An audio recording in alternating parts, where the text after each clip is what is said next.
Video देखने से आपको फायदा ये होगा कि इससे सब्जेक्टिव क्वेश्चन आते हैं। प्रश्न क्लास 10 के है ना, एसएसटी के एग्जाम के दिन आएगा। रटना नहीं है आपको। अगर आप रटते हैं किसी भी चीज को तो आप एग्जाम में है ना नहीं लिख पाएंगे, वहां पर आपको कंफ्यूजन होगा, आप भूल जाएंगे जरूर। किसी भी देश को विकास करने के लिए या फिर विकसित होने के लिए उसका आधारित संरचना का होना बहुत जरूरी है। ठीक है, आधारित संरचना का होना बहुत जरूरी है।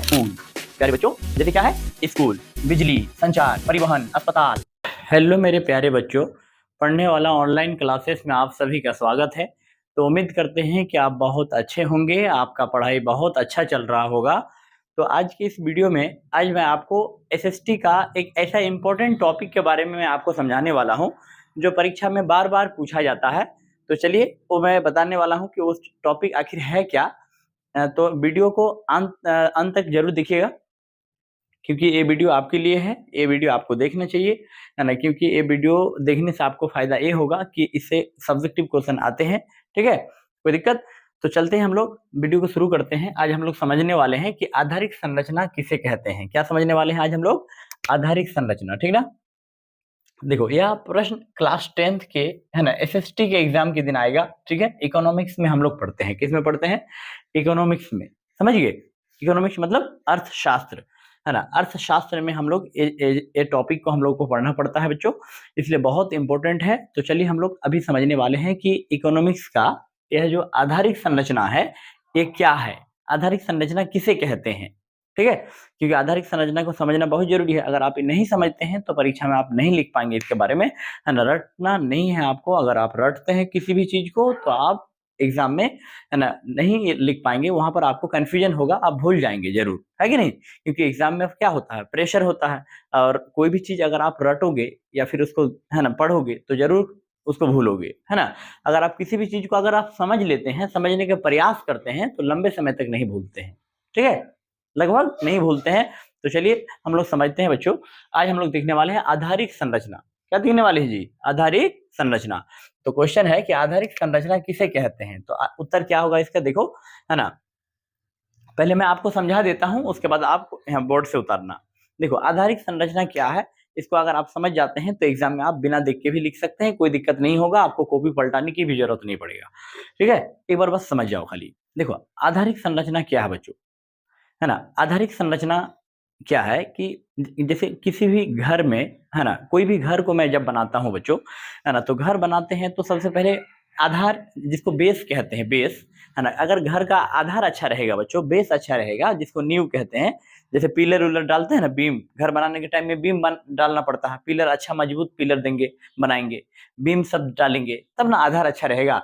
ठीक है, तो कोई भी घर को बनाने के लिए आधार का अच्छा होना बहुत जरूरी है, बेस अच्छा होना चाहिए, है कि नहीं। जड़, तो जड़ मजबूत रहेगा तब ना घर वो हम जितना भी मंजिल बना सकते हैं। ठीक है, 5 मंजिल, 10 मंजिल, 15 मंजिल, कुछ भी बना सकते हैं। तो इसके लिए हमारा बेस स्ट्रांग होना बहुत जरूरी है, आधार अच्छा होना बहुत जरूरी है। ठीक है बच्चों, है ना। जिस प्रकार किसी घर को बनाने के लिए उसका बेस होना बहुत जरूरी है, ठीक है, उसका आधार का मजबूत होना बहुत जरूरी है। सेम उसी प्रकार किसी भी देश को विकास करने के लिए या फिर विकसित होने के लिए उसका आधारिक संरचना का होना बहुत जरूरी है। ठीक है, आधारिक संरचना का होना बहुत जरूरी है। तो चलिए देखते हैं बच्चों। अब जो है मैं यहां से आपको समझाता हूं। देखो, आधारिक संरचना के बारे में मैं लिखा हूं कि वे सभी तत्व जो देश के आर्थिक विकास, जो देश के आर्थिक विकास का आधार है। क्या है? आधार है। मतलब वे सभी तत्व जो देश के आर्थिक विकास का आधार है। ठीक है, मतलब आर्थिक मतलब पैसा, है ना। विकास मतलब वृद्धि, आधार मतलब उसी से होता है कि नहीं। मेन उसका मूल तत्व हुआ। तो कह सकते हैं हम लोग बच्चों कि आधारिक संरचना के बारे में कि वे तत्व जो देश के आर्थिक विकास का आधार है, वैसे तत्व जो देश के आर्थिक विकास का आधार है, मतलब देश को पैसा देती है ना, देश को तरक्की की ओर लेके जाता है, देश को क्या करता है, मजबूत बनाता है। कोई दिक्कत? ठीक है बच्चों, उन्हें देश का आधारिक संरचना कहा जाता है। उन्हें देश का क्या कहा जाता है? आधारिक संरचना कहा जाता है। जैसे स्कूल, प्यारे बच्चों, जैसे क्या है, स्कूल, बिजली, संचार, परिवहन, अस्पताल, इस तरह से। कोई दिक्कत? देखो, अब मैं आपको उदाहरण देके यहाँ समझाता हूँ। जैसे स्कूल, जैसे एक स्कूल हो गया बच्चों।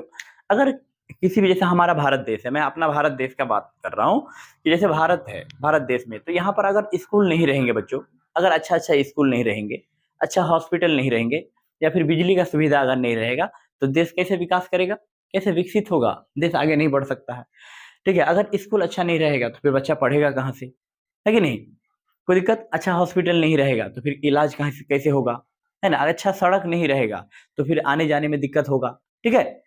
कोई दिक्कत समझने में, है ना? अच्छा अस्पताल नहीं रहेगा, आने जाने की दिक्कत होता है। परिवहन, परिवहन मतलब एक जगह से दूसरी जगह जाने में दिक्कत होगा, ठीक है? अच्छा रोड नहीं रहेगा तो परिवहन में दिक्कत होगा।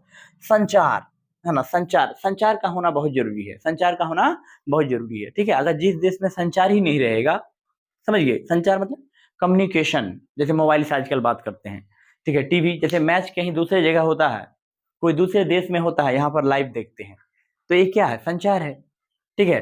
तो ये चीज का होना बहुत जरूरी है किसी भी देश को विकसित होने के लिए, है ना? बिजली का होना बहुत जरूरी है, ठीक है? कोई दिक्कत? तो अगर बिजली नहीं होगा तो फिर कोई भी देश कैसे विकसित कर सकता है? अगर बिजली नहीं होगा तो फिर बड़े बड़े, है ना, हॉस्पिटल कैसे चलेंगे, है ना? स्कूल्स कैसे चलेंगे, कोचिंग कैसे चलेंगे, फैक्ट्री कैसे चलेंगे, है कि नहीं? जब ये सब चीज बंद रहेंगे तो कोई भी देश विकसित हो ही नहीं सकता है, सवाल ही नहीं पैदा होता है, ठीक है बच्चों? तो इसलिए इसी को ही हम लोग क्या कहते हैं? आधारिक संरचना, है ना? आधारिक संरचना। कोई दिक्कत समझने में बच्चों? तो ये सब मिलाकर आधारिक संरचना को बनाता है कि नहीं? ये सब का होना बहुत जरूरी है। तो जिस देश में बच्चों, है ना, बिजली नहीं है, शिक्षा सही नहीं है, अस्पताल नहीं है, समझिए, कोई दिक्कत? वो देश वो देश का आधारिक संरचना एकदम गड़बड़ है, आधारिक संरचना अच्छा नहीं है। तो आधारिक संरचना होने के लिए बच्चों, है ना, क्या होना चाहिए? अच्छा स्कूल होना चाहिए, अच्छा है ना, बिजली की सुविधा होना चाहिए, संचार होना चाहिए, परिवहन अच्छा होना चाहिए, अस्पताल क्या होना चाहिए? उस देश का अस्पताल उसमें होना बहुत जरूरी है। तब जाकर आधारिक संरचना उस देश का अच्छा रहेगा, तब जाकर वो विकसित हो सकता है वो देश, वरना विकसित नहीं हो पाएगा। कोई दिक्कत? जैसे अमेरिका हो गया, है ना, ये सब क्या हो गया? ये लोग ये विकसित देश है ये सब। कोई दिक्कत? है ना, वहां पर सब कुछ सही है। कोई दिक्कत बच्चों? तो आशा करते हैं कि आपको आधारिक संरचना समझ में आ गया होगा। बच्चों कोई प्रकार का अगर आपको डाउट है, अगर आपको कहीं समझ में नहीं आ रहा है तो कमेंट बॉक्स में जरूर लिख सकते हैं। चैनल में अगर पहली बार है तो चैनल को सब्सक्राइब कर दीजिएगा। तो चलिए आज का वीडियो यहीं तक रहने देते हैं, फिर अगले किसी वीडियो में मिलते हैं।